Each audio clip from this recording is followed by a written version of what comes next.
Bonjour à toutes et à tous. Nous allons finir cette série consacrée au calcul littéral en abordant un objectif prioritaire, celui d'être capable de démontrer une conjecture. Alors, ne vous enfuyez pas, ce n'est pas parce que le mot conjecture vous semble inconnu ou que le mot démontrer vous donne des vertiges qu'il faut arrêter cette vidéo, bien au contraire. Je vais reprendre un exemple que vous avez déjà vu dans la toute première vidéo sur le calcul littéral, et je vais vous expliquer pourquoi le calcul littéral est vraiment indispensable en maths. Et j'espère même qu'à la fin de la vidéo, vous vous direz bon, ça va, finalement, ce n'était pas si terrible que ça. Alors reprenons l'énoncé. Trois nombres entiers consécutifs sont trois nombres entiers qui se suivent. Donc, est-ce qu'en additionnant trois nombres entiers qui se suivent, on est sûr et certain d'obtenir un multiple de 3? La première chose à faire, c'est de faire des essais. Ça permet de mieux comprendre l'énoncé.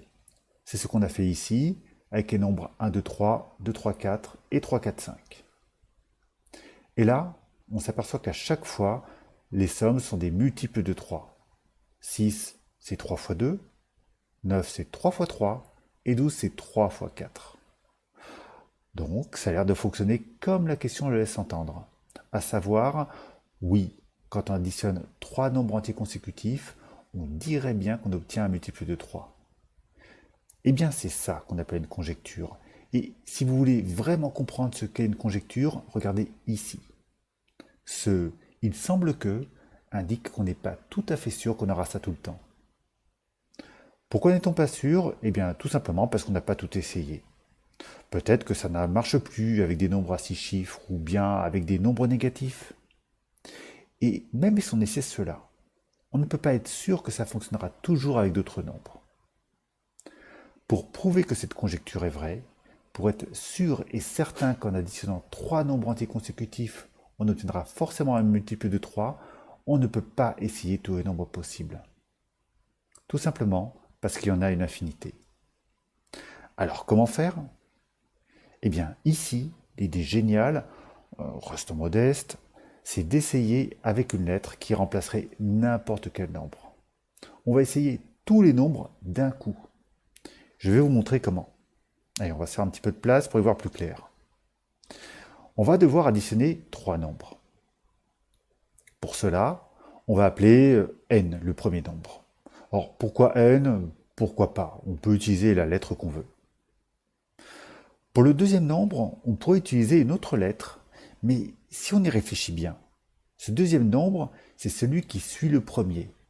Par exemple, si le premier nombre c'est 19, alors le nombre suivant c'est 19 plus 1, c'est-à-dire 20. Donc, plutôt que de mettre une autre lettre, ce serait plus exact de dire que c'est n plus 1. Et de même, le nombre qui suit ce n plus 1, c'est n plus 2. Voilà, on n'a plus qu'à additionner ces trois nombres. Le premier c'est donc n, suivi de n plus 1 et enfin n plus 2.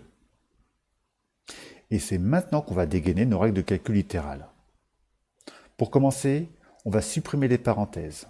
Ce sont des signes plus devant les deux parenthèses, donc on peut les supprimer sans changer les signes. Ensuite, on peut réduire la somme. Il y a 3 fois le n, donc ça fait 3n. Ensuite, il y a ces deux termes sans n, plus 1 et plus 2, ça fait plus 3. Après cela, on se rend compte qu'il y a un facteur commun qui est 3. On peut donc factoriser et on obtient 3 facteurs de n plus 1. Maintenant, si on regarde ce qu'on a obtenu, on a 3 fois n plus 1. Et n plus 1, c'est un nombre entier, puisque n est un nombre entier, et qu'on lui ajoute 1. Le résultat, c'est donc 3 fois un nombre entier. Eh bien ça, c'est bien un multiple de 3.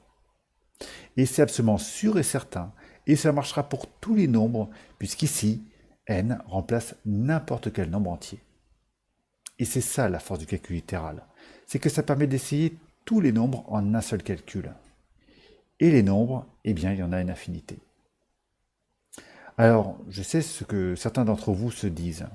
Vous vous dites que vous n'arriverez peut-être jamais à refaire ce genre de calcul? Eh bien oui, peut-être qu'au début, vous n'y arriverez pas.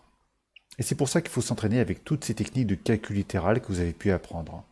Au fur et à mesure, vous serez de plus en plus à l'aise et ça vous semblera de plus en plus facile. Mais surtout, ce qu'il faut retenir de cette vidéo, c'est qu'une lettre peut vous remplacer tous les nombres en un seul calcul. Et ça, c'est vraiment fort.